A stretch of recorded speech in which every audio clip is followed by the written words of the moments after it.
Hola, me llamo Francisco y soy el fundador de Faro de Lenguas. ¿Cuál es tu autoconcepto de profesor? ¿Alguna vez te has preguntado qué significa ser un buen profesor de idiomas? Yo sí, y cada vez que intentamos innovar o queremos hacer nuestro hueco en el mundo de la enseñanza de idiomas, a veces se nos plantean retos que pone en duda nuestro concepto como profesor. He titulado esta sesión La competencia docente, retrato de un profesor de español como segunda lengua o lengua extranjera. Igualmente se puede trasladar este tema a cualquier profesor de idiomas. Pues para vosotros, ¿qué es un profesor de idiomas? ¿Qué significa ser un buen profesor? Me podéis dejar vuestra opinión en los comentarios y compartimos nuestra visión de qué significa ser un buen profesor. A primera vista parece que la pregunta es sencilla, pero la respuesta puede variar, depende de la visión o la imagen que tengamos cada cual. Además, se me ocurren más preguntas. Cuando hablo de competencias docentes, ¿sabes de qué estoy hablando? Seguro que tú tienes tu propia idea de lo que es ser un profesor de idiomas, pero ¿qué características definen a un buen profesor de idiomas? ¿Un profesor nace o se hace? ¿Es posible aprender a ser un buen profesor? ¿Cuál es el rol del profesor en la clase de idiomas? ¿Es fácil ser profesor de lenguas extranjeras? ¿Cómo se forma un profesor? ¿La experiencia es un grado? ¿Qué componentes debe dominar un buen profesional? ¿Por qué es importante reflexionar sobre nuestra práctica docente?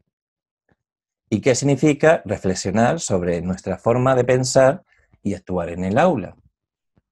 Son muchas preguntas las que nos formulamos a lo largo de nuestra docencia. Vivimos situaciones muy dispares, muchas de ellas comunes para todos los profesores, pero a veces olvidamos lo importante, y es lo que yo llamo nuestro concepto como profesor, y que construye esa imagen de ser buen profesor de español. Hoy, por ejemplo, hice un pequeño experimento. Lancé estas preguntas en Facebook y cada profesor me hizo su comentario. Cada cual tenía su visión. Algunos hacían comentarios relacionados con los conocimientos, cómo nos tenemos que formar.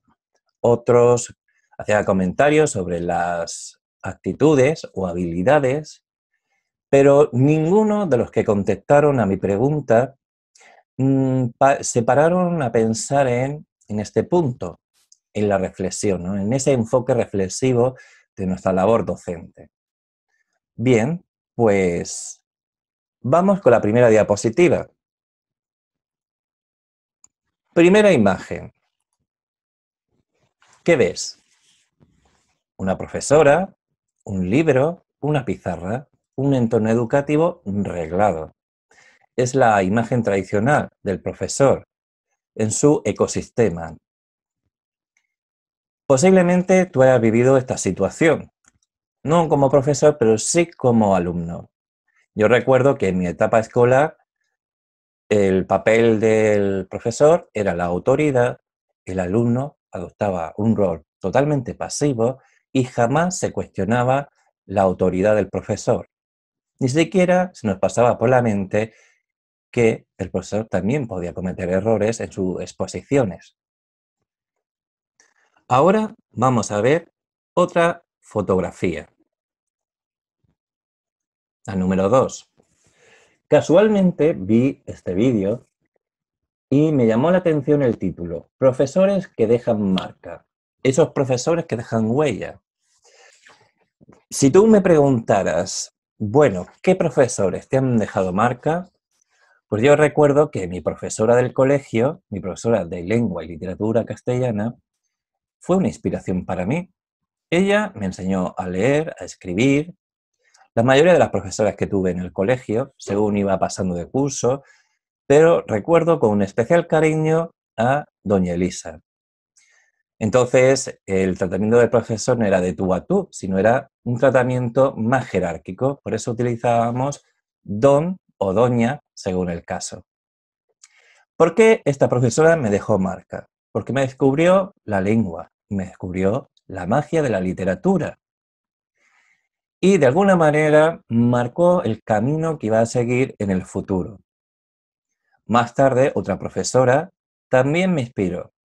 Era un tanto peculiar, pero no obstante, recuerdo con cariño sus clases. En este vídeo, profesores que dejan marca, Óscar, con sus ejemplos, nos viene a decir que el profesor se compromete, ¿no? O en qué consiste ese compromiso del profesor. Un profesor debe inspirar, debe enseñar liderazgo, ser líder, pero también crear mentes líderes. Y por otro lado también habla de trabajar en red. ¿Os suena algo el enfoque colaborativo en clase de español? Pues más o menos deja esas tres ideas principales que va desarrollando con sus historias. Ahora vamos a otra clase de profesor que todos teníamos en mente. El número 3. Es posible que ya habéis visto esta película, El Club de los Poetas Muertos. Robert Williams hace el papel de un profesor un tanto histriónico, diferente, y cuya visión de la educación entra en conflicto con la visión de educación del centro educativo donde trabaja. Por un lado tenemos la institución, donde todo está canonizado, incluso la forma de enseñar.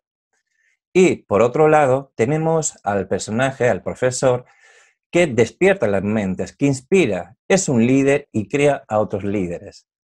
¿Quién no ha deseado tener ese profesor cuando hemos sido alumnos? Es un ideal. Una manera también de enfocar ese concepto docente, ¿no? ¿Quiénes somos? Por lo tanto, si hacemos un resumen, a ver, voy a poner el puntero para que me podáis ver. Tenemos la profesora clásica, profesores reflexivos que intentan cambiar las reglas del juego, las reglas tradicionales, y luego tenemos ese ideal utópico o no utópico, pero al fin y al cabo idealizada, de qué debe ser un profesor. Bien, veamos este documento. Posiblemente ya lo hayas tocado, ya lo hayas leído, o te suene o no te suene, pero me parece uno de esos documentos que uno tiene que tener en su mesilla de noche, esos documentos de consulta, ¿no? Las competencias clave del profesorado de lenguas segundas y extranjeras. Este documento lo editó el Instituto Cervantes y, resumiendo mucho, entiende que el profesor de idiomas o el profesor de español debe reunir 8 competencias. ¿Cuáles son esas competencias? Algunas de ellas ya las estáis viendo en el dibujo, en la diapositiva, pero tenemos primera competencia clave, organizar las situaciones de aprendizaje. Segunda competencia clave, evaluar el aprendizaje y la actuación del alumno. Tercera competencia, implicar a los alumnos en el control de su propio aprendizaje. Cuarta competencia, facilitar la comunicación intercultural. Quinta competencia, desarrollarse profesionalmente como profesor de la institución. O, en el caso de que trabajes online, desarrollarte en el entorno digital, donde ofreces tus servicios o tus clases 2.0. Sexta competencia, gestionar sentimientos y emociones en el desempeño de tu trabajo. Séptima competencia, participar activamente en la institución. Y en el caso de los profesores 2.0 o profesores online, es importante que participemos en foros, en las redes sociales o en esos grupos o páginas de las redes sociales donde todos fomentemos ese flujo de conocimiento, de habilidades, de actitudes y compartir. Por último, está la última competencia, la octava, que es servirse de las tecnologías, de la información y la comunicación para el desempeño de nuestro trabajo. Por lo tanto, ya vamos perfilando poco a poco esa imagen, ¿no? Hemos pasado de ese ideal a algo más concreto, ¿no? Basándonos en un documento que yo considero maestro y que deberíamos tener todos y leer siempre o consultarlo siempre que nos haga falta, para no perder la perspectiva. Por lo tanto, después de esta introducción, ¿cuáles son los objetivos de esta charla? Veamos. Os voy a hablar sobre qué significa la competencia docente. ¿De qué va? ¿Qué es eso? También os voy a hablar del enfoque reflexivo. Os voy a definir el concepto y algunas propuestas muy interesantes.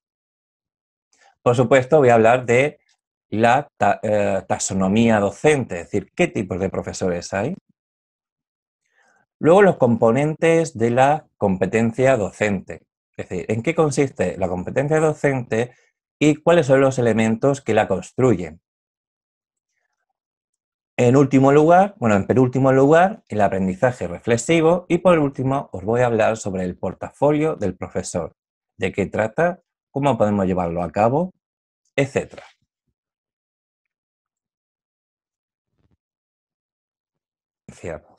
Bueno, el concepto de competencia, así a grosso modo, pues es un conjunto de cualidades que son necesarias para buscar las mejores soluciones y resolver todo tipo de problemas que pueden aparecer en el proceso de enseñanza de una lengua extranjera o segunda lengua.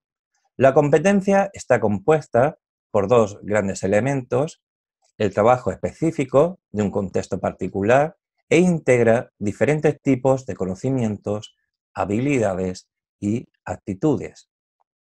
Por lo tanto, ser competente como profesor es hacer cosas importantes con lo que se sabe o se conoce y no solo demostrar que se posee.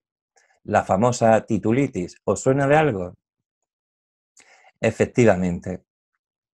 Hay que sumar la capacidad de reacción a situaciones de aula, los recursos cognitivos, los factores afectivos y los rasgos de personalidad. Por lo tanto, y mencionando el documento Las competencias clave del profesorado de lengua segunda y extranjera del Instituto Cervantes, nos da una imagen de marco de referencia para la formación del profesorado, cómo debe ser esa construcción que llamamos ser profesor o ser buen profesor, etc. ¿Sabéis cuántos tipos de profesores existen? Posiblemente bastantes. Y ahora que me estoy acordando, quisiera mencionar un artículo que escribí recientemente, hace muy poco, en el blog de Faro de Lenguas, que lo titulé así, como esta conferencia: cómo ser un buen profesor de español o dominar las competencias docentes. Podéis visitar farodelenguas.xyz, pincháis la pestaña de blog y encontraréis ahí el artículo donde menciono esa taxonomía, ¿no? Se me viene ahora mismo a la mente alguien que leí también recientemente. Es un pedagogo y también un educador bueno, no sé si lo voy a pronunciar bien porque es alemán. Entonces, disculpad mi mala pronunciación en alemán, se llama Georg Kerstensteiner, bueno, un nombre impronunciable, o Kerstensteiner, y él hizo una taxonomía, ¿no? Desde el profesor severo, el profesor que domina todo el espacio educativo, etcétera, etcétera, hasta el indulgente, etcétera. Bueno, él hace su propia clasificación, pero hay una en concreto que yo creo que es la que resume esa tipología, ¿no? De la que queremos tratar en este momento. Me refiero al trabajo de un investigador y también profesor, el profesor Underhill, como suena, Underhill. Él distingue tres tipologías, ¿no? Resume mucho en comparación con Kerstensteiner y da tres clasificaciones. Vamos a ver. Bueno, aquí veis la foto de Underhill. Aquellos que son habituales de PDPL, de la editorial de Numen, les sonará su cara. De hecho, en la edición anterior participó y habló sobre los tipos de profesores y él se centró en uno en concreto. Bueno, en primer lugar tenemos, bueno, el lector. ¿Y qué es un lector? ¿No? ¿O a qué se corresponde esa figura? Pues el lector se corresponde con lo que el profesor Kerstensteiner denomina el profesor solícito, ¿no? Es el profesor que conoce el contenido que enseña o el objeto de enseñanza, en este caso un idioma extranjero o segunda lengua, pero ni posee una destreza adecuada ni conoce los procedimientos para enseñarlo. Eso sería un lector para Underhill. Luego tenemos al profesor, y aquí vamos sumando grados. El profesor conoce el objeto de la enseñanza, el idioma, domina la materia que enseña, está familiarizado con los métodos didácticos, sin embargo, el desarrollo de destrezas significativas de carácter personal e interpersonal relacionadas con el aula no forma parte de su formación como profesor. El facilitador. Y aquí es donde Underhill centra su estudio, ¿no? ¿En qué consiste ser un profesor facilitador? Bien, pues el facilitador comprende el tema, está capacitado en el uso de métodos y técnicas de enseñanza actuales y que además estudia y considera de forma activa la atmósfera psicológica. Y esto Underhill lo subraya mucho. La atmósfera psicológica del aprendizaje y los procesos interiores que se dan. Proporciona oportunidades de reflexión a sus estudiantes con el objetivo de capacitarles para la tarea de asumir la responsabilidad de su aprendizaje tanto como pueda. Este tipo de profesor posee al menos 4 capacidades o características. En primer lugar, domina el contenido y cómo el qué y el cómo se reflejan en la práctica docente y en la actividad discente. Segunda característica, reflexiona sobre su práctica, sus creencias, las de sus alumnos y conoce instrumentos que le ayudan en ese proceso de reflexión. Tercera característica, contempla el componente emocional y afectivo que supone la práctica docente.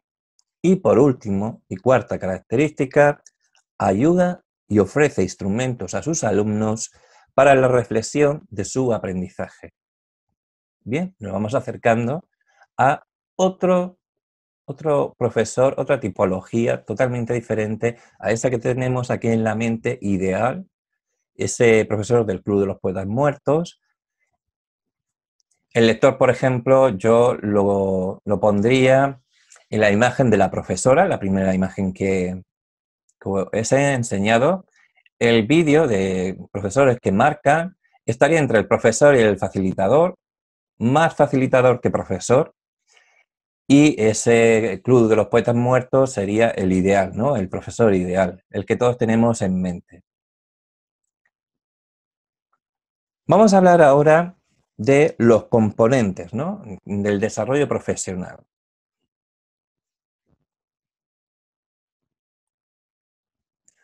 El primer componente, conocimientos. Si no tienes formación en la enseñanza del español, entonces no podemos hablar de la figura del profesor. Nos faltaría lo fundamental. Yo durante 4 años de mi vida, o casi 5, los he dedicado a formarme en la universidad, en la carrera de Filología Hispánica, donde el objeto de estudio era la lengua por la lengua.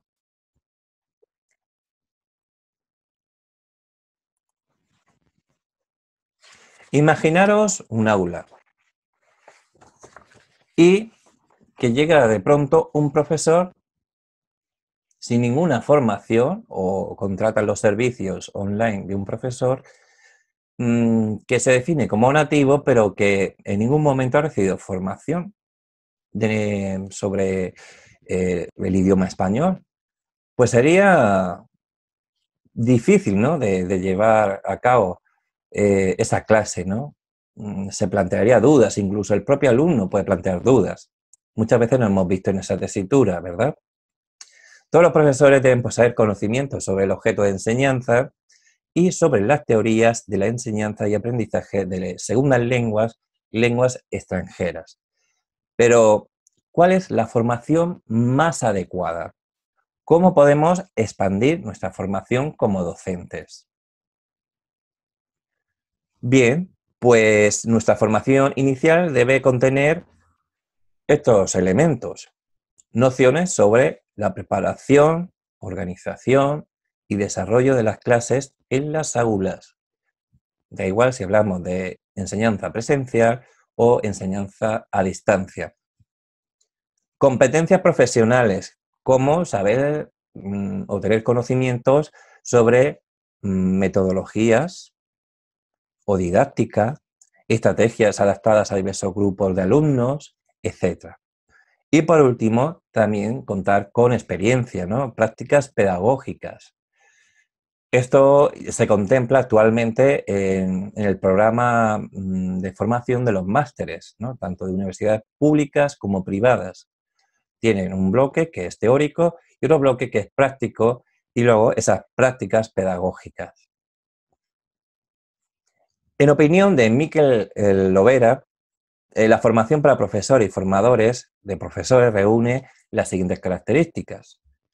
Debe ser concreta y práctica, con información bibliográfica de investigadores y las teorías subyacentes. Servir a necesidades inmediatas de actuación. Cumplir con los principios inmediatamente ilustrados por ejemplos de actuación pedagógica. Estar integrada en el marco institucional donde el futuro profesor de lengua española deberá actuar.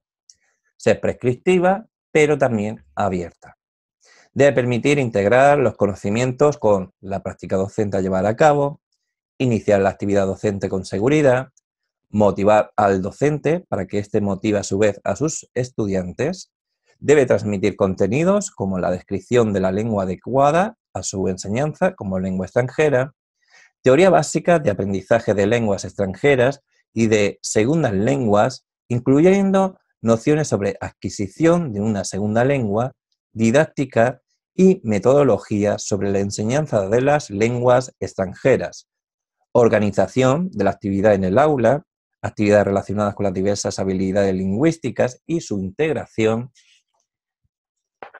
utilización creativa y adecuada de materiales publicados, evaluación de resultados de acuerdo con los objetivos establecidos en el sílabus, principios básicos de observación de clases, familiarización con el marco institucional y educativo en el que los enseñantes desarrollarán su labor educativa. Como veis, es ¿cómo lo podríamos expresar? Una serie de características que en mayor o menor medida deberíamos tener en cuenta cuando decidimos ser profesores de idiomas y empezar nuestra carrera profesional. No es suficiente con ser nativo. Debes tener conocimiento sobre el objeto de enseñanza y también sobre las teorías de la enseñanza y aprendizaje en segundas lenguas. De lo contrario, no hay ninguna garantía de que nuestra enseñanza sea 100% fiable. Entonces, como podéis comprobar, el perfil del profesor de español es altamente especializado y en continua evolución. De ahí la importancia de la formación permanente. ¿Y qué significa formación permanente? Pues significa ni más ni menos que no basta con tener un máster, no basta con tener una carrera relacionada con las letras o con la lengua española o la literatura española. Hoy en día vivimos tiempos donde todo cambia a la velocidad de la luz y uno de los compromisos del profesor debe ser estar al día de las últimas tendencias. Por lo tanto, no descartéis la posibilidad de acudir a congresos, conferencias, simposium para profesores de español. Nos habla Miquel Lovera de las características que debe tener esa formación permanente, ¿no? Por ejemplo, podemos seguir aprendiendo más sobre desarrollo de competencias en la lengua extranjera que se quiere enseñar, desarrollo de la comprensión sobre la manera cómo se enseña la lengua extranjera, qué requiere adquirir conocimientos sobre las bases teóricas y prácticas de la didáctica L y familiarizarse con estos conocimientos aplicados a la enseñanza de la lengua extranjera en el aula. También debemos tener en cuenta como requisito práctica en aplicar los conocimientos adquiridos en las fases de formación inicial y de formación continuada en situaciones reales de clase. Oportunidades de análisis y reflexión, observación sobre cómo los principios y la práctica de la lengua extranjera se dan en el aula. Y por último, evaluar tanto el proceso como el resultado de la actuación docente. ¿Vosotros qué pensáis? ¿Cómo debe ser esa formación inicial? Muchas veces os preguntaréis, ¿qué hago? ¿Un máster? ¿Un curso? Una vez que ya tienes tu base formativa de conocimientos,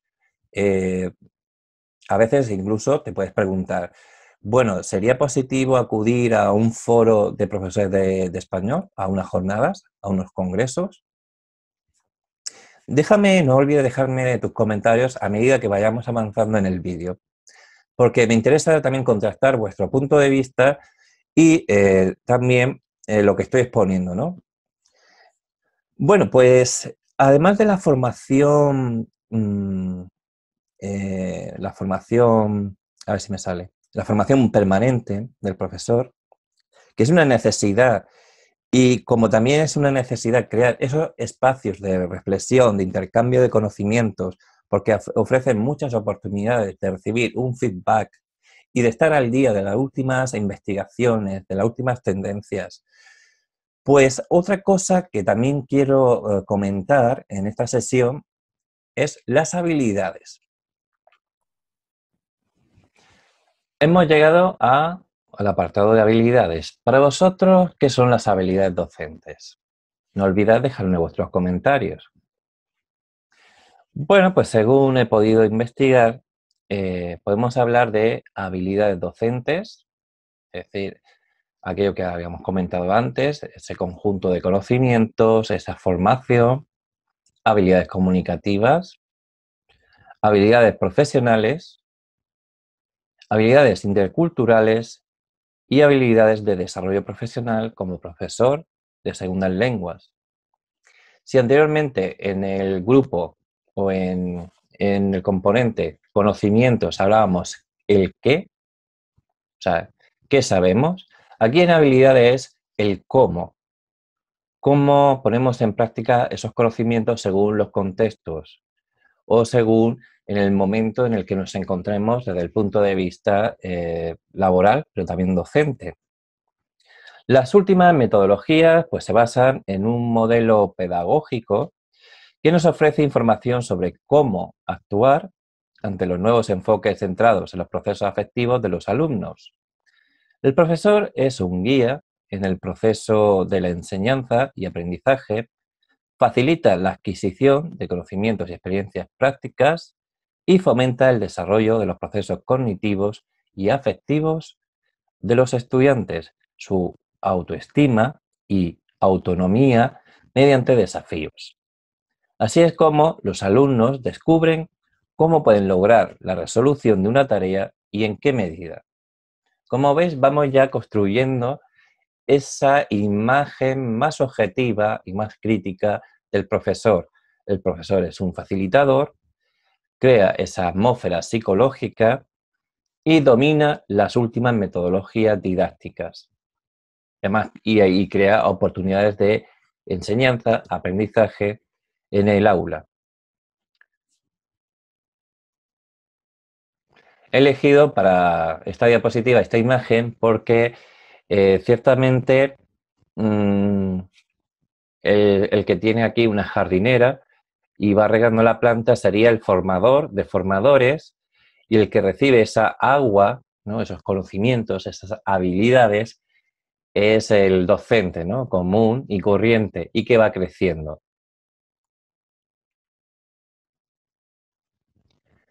Ahora vamos a las actitudes docentes y yo las clasifico en tres grandes apartados. La actitud hacia el alumno, pues siempre debemos mostrar respeto hacia esa diversidad que tenemos en el aula o cuando damos clases en grupos vía Skype u otras plataformas para dar clases online. El compromiso docente, del que os comentaba antes en el vídeo, profesores que dejan marca, y también siempre debemos adoptar una actitud de ayuda hacia el alumno. También debemos tener una actitud hacia nosotros mismos, ¿no? Una actitud de confianza y autoestima, de reflexión sobre qué hacemos, cómo lo hacemos, de qué manera, y de autocrítica. Y esa autocrítica lo vamos a desarrollar más adelante. También debemos tener una actitud hacia la institución y hacia la profesión. Entonces debemos tener una actitud de responsabilidad, de respeto al trabajo de los compañeros, estemos o no estemos de acuerdo. Siempre hay que hacer nuestras aportaciones desde el respeto. Y luego también nos debemos adaptar al centro si trabajamos en una institución educativa o adaptarnos a las nuevas tecnologías si trabajamos a distancia. Antes mencionaba la palabra reflexión, enfoque reflexivo, lo comentaba a lo largo de esta charla. Y vuelvo a haceros la pregunta de ¿qué significa para vosotros reflexionar sobre nuestra labor docente? Viendo esta imagen y el título Enfoque reflexivo, ¿qué os sugiere? Dejadme un comentario. Bueno, empecemos por el concepto mismo, ¿no? ¿Qué es el enfoque reflexivo?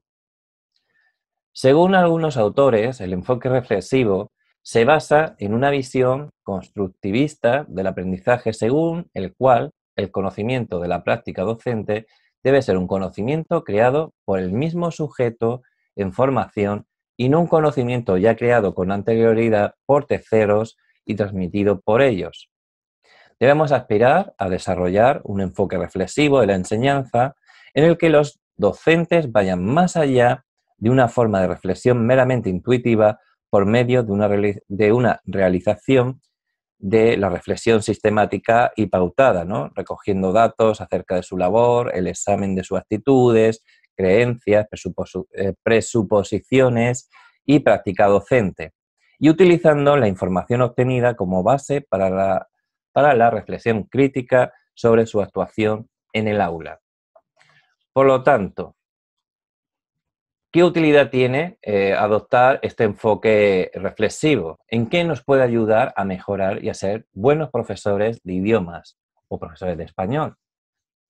Pues nos permite acelerar la formación y el desarrollo profesional, a desarrollar, en una palabra, nuestras habilidades como profesores.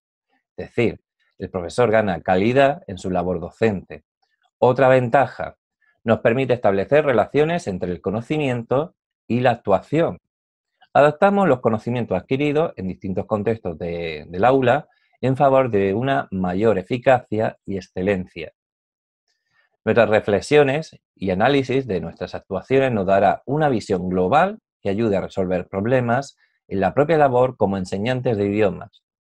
Y por último, este enfoque fomenta el desarrollo de una vida profesional, responsable y comprometida.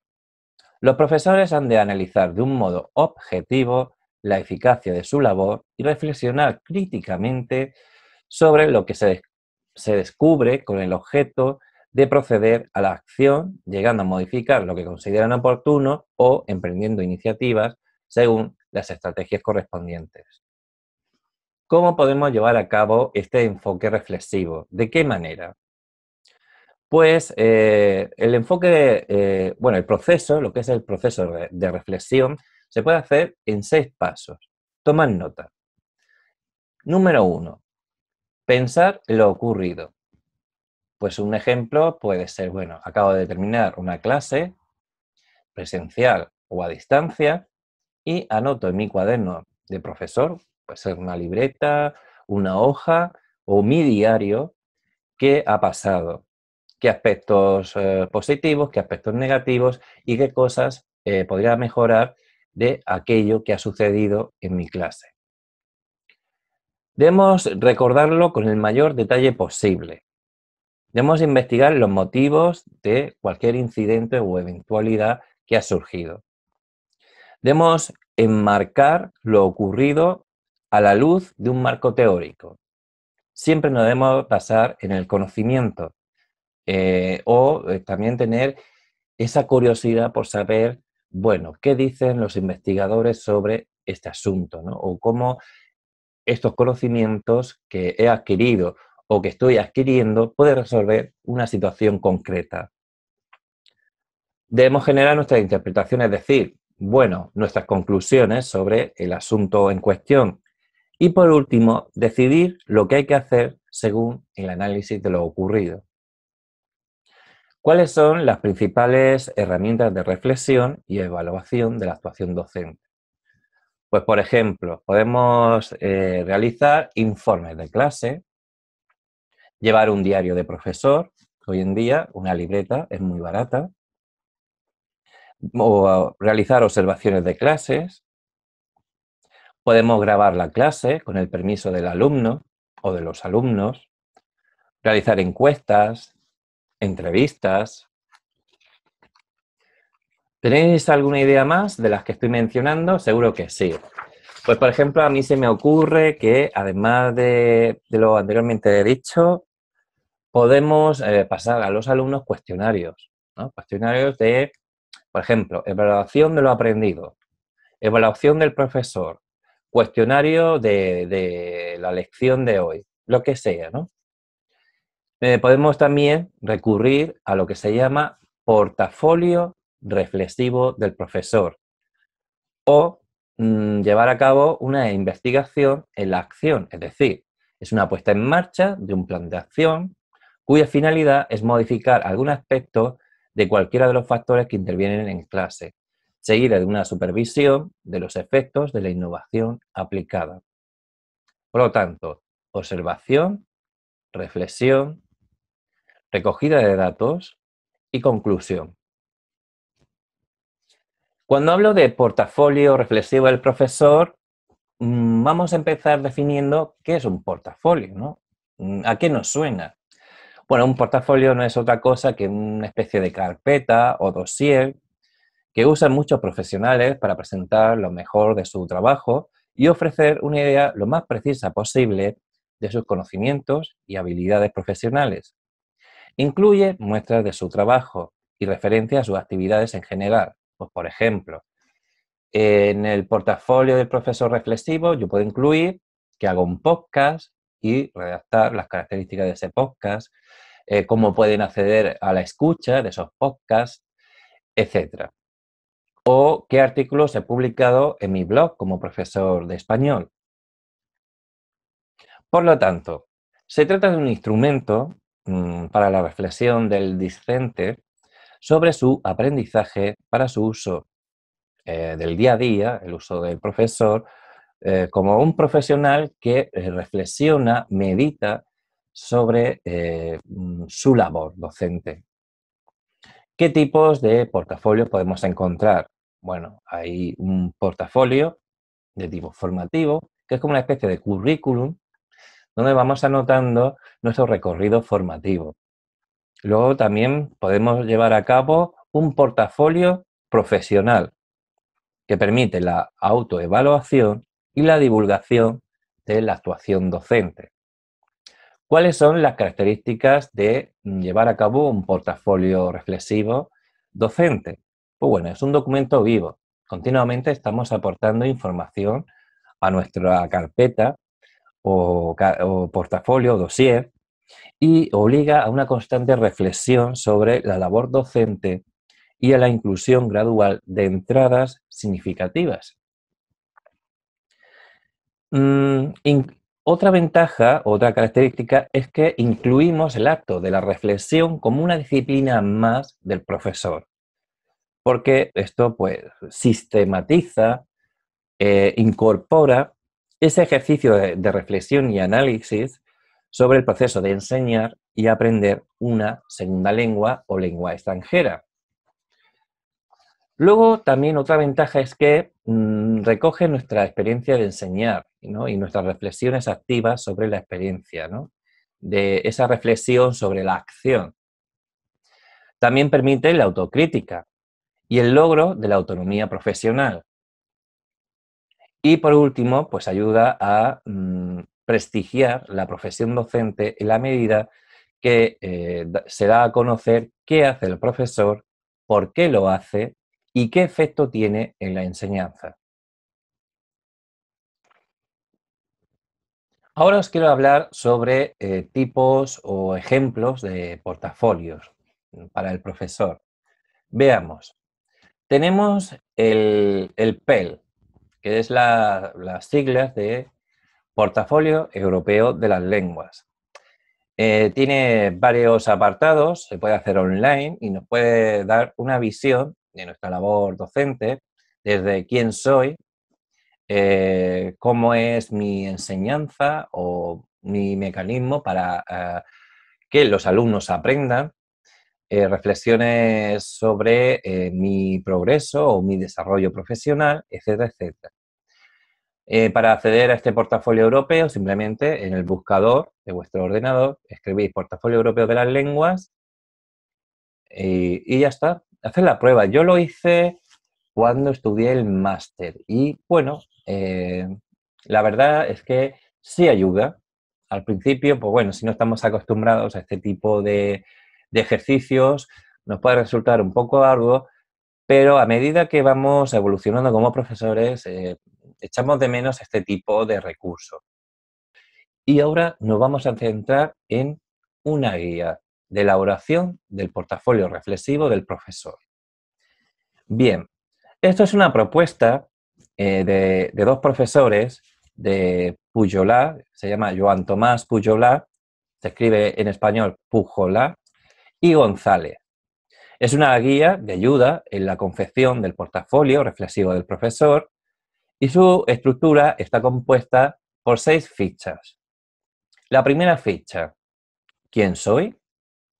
Y tiene 3 apartados. La formación que tenemos, nuestra experiencia profesional y las creencias, que entraría dentro del grupo que habíamos comentado antes de las actitudes.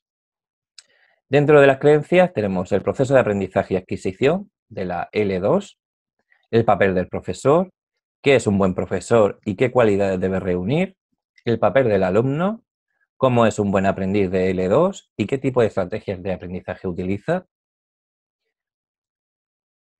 Y luego un último apartado que es la práctica docente. Cómo nos planificamos, qué materiales y recursos utilizamos, cómo gestionamos el tiempo, etcétera, etcétera. En la segunda ficha se reflexiona sobre el desarrollo profesional, nuestros logros y nuestras necesidades actuales. En la tercera ficha, ya por título, ¿a dónde voy? Se centra en el plan de acción a seguir para la consecución de objetivos. Estos son los pasos a seguir. Paso número 1. Identificación y delimitación de un problema o dificultad. Paso número 2. La toma de decisiones. Paso número 3. El diseño de un plan de actuación o intervención concreto.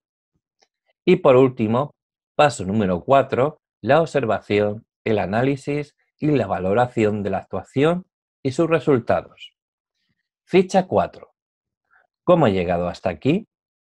Consiste en incluir muestras de nuestra actuación profesional, publicaciones, participación en congresos o jornadas, grabaciones de clases, observaciones externas, actividades de clase, etc. Aquí se desarrolla una reflexión sobre el por qué se han escogido estas muestras y qué significación poseen. Llegamos a la quinta ficha. Ya estoy en el camino. Pues basándonos en la ficha 4, nos planteamos un proceso de reflexión, reestructuración y transformación. Y llegamos a la sexta ficha, mi evolución. Valoramos hasta qué medida se han producido esos cambios o no en las creencias que albergamos sobre la enseñanza y aprendizaje y qué conclusiones podemos extraer de este proceso de reflexión y actuación. Yo os animo, y voy a compartir pantalla, a que visitéis el blog de Vicenta González y Joan Tomás Pujolà. Yo te animo a que visites este blog, este portafolio reflexivo del profesor de L, que es una propuesta de Vicenta González y de Joan Tomás Pujolà, el portafolio reflexivo del profesor. Contiene entradas muy interesantes y muestras prácticas para el análisis y reflexión docente. Para responder las preguntas iniciales encaminadas a plasmar la idea del buen profesor, vamos a concretar esos principios, ¿no? O esos principales puntos que hemos desarrollado a lo largo de esta charla. El profesor que está informado sobre las últimas novedades docentes tiene un conocimiento extenso de la enseñanza. Esto le preparará para hacer juicios apropiados y tomar decisiones. Se puede aprender mucho de la enseñanza por medio de la introspección, la reflexión, el análisis. El profesor puede recopilar información sobre su actuación de forma individual o en colaboración con compañeros, a que tomen decisiones y pongan en marcha iniciativas diseñando estrategias efectivas para llevarlas a cabo. Esto es posible mediante la recogida de datos y el examen sobre nuestras muchas dimensiones. Pues respecto al punto de si el profesor necesita mucha o poca experiencia, en mi opinión yo creo que la experiencia es insuficiente para el perfeccionamiento. ¿Y por qué? Porque muchos profesores con experiencia aplican sistemáticamente sus estrategias y rutinas sin que medie un periodo de reflexión. La experiencia es el punto de partida, es importante, pero es necesaria examinarla de manera sistemática. La reflexión crítica puede promover una comprensión más profunda de la docencia. Llegado a las conclusiones de esta charla, pues yo me imagino que hay muchas personas que quieren empezar su labor como profesor de español, pero no saben cómo empezar. Bueno, incluso gente que ya ha empezado, profesores que ya han empezado, que quieren mejorar en calidad, ser profesores que apuestan por la excelencia. Bueno, pues mi sugerencia es la siguiente: el curso de didáctica de las clases particulares de L. Es un curso que está disponible en farodelenguas.xyz. Ahí disponéis de toda la información, pero de forma resumida os voy a explicar en qué consiste este curso. Es un curso que está estructurado en 3 módulos. Módulo A, los primeros pasos. Módulo B, didáctica y metodología de la enseñanza de L. Y módulo C, el desarrollo profesional. Este curso está dirigido por Beatriz Cea, de la Escuela de Español en la Rede. Ella es la autora, de hecho, en alguna que otra ocasión ha participado en Faro de Lenguas mediante entrevistas el webinar sobre cómo enseñar gramática L, etc. Ella nos ofrece la oportunidad de ir construyendo esa competencia docente, como mencionaba antes, ¿no? Esos conocimientos que son tan importantes para empezar. La ventaja de este curso es que, bueno, si ahora mismo estás planteándote la opción de hacer un máster o hacer un curso, mi recomendación es que empieces un curso como este, Didáctica de las Clases Particulares. ¿Por qué? Pues, en primer lugar, por razones económicas. En comparación con un máster, que un máster perfectamente te puede costar un mínimo de 8.000 euros, este curso equivale, en cuanto a dinero, pues equivale a una primera entrada o un primer pago de un máster. O sea, nada, algo insignificante. Una vez que te matriculas, no tiene fecha límite para terminarlo, siempre está ahí. Incluso cuando ya lo has terminado, puedes entrar en el curso para repasar, consultar, etc. Y luego, pues Beatriz Cea, digamos que la tutora y autora de este curso, siempre está a tu disposición. Cualquier duda que tengas, puedes dirigirte a Beatriz. Como no quiero hacer esta charla demasiado extensa, yo te ofrezco que contactes conmigo, yo, que soy Francisco, o también con Beatriz. En vuestras pantallas podéis ver las direcciones de correo electrónico a las que os podéis dirigir. Si necesitáis información del curso, aquí tenéis este enlace, que es muy fácil de recordar, lo pondré de todas formas en la descripción de este vídeo.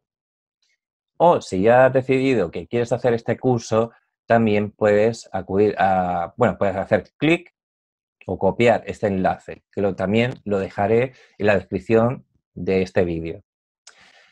Y ya solo me falta deciros que muchas gracias por ver este vídeo. Os invito a que visitéis farodelenguas.xyz, donde podéis leer con más detenimiento este tema, ¿no? Las competencias docentes.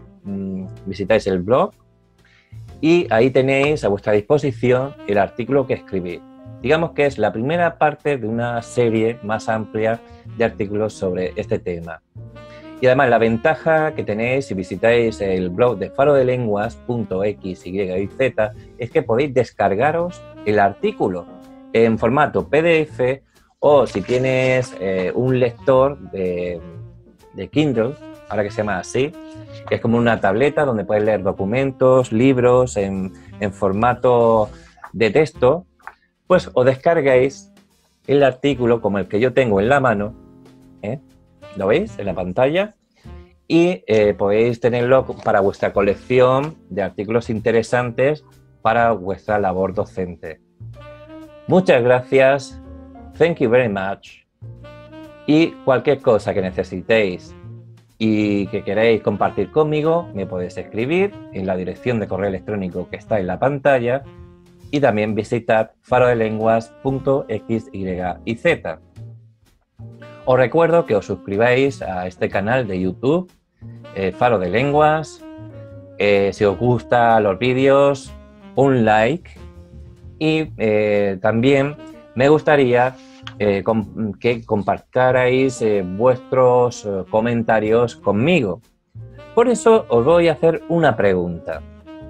¿Cuál es tu idea o concepto de buen profesor?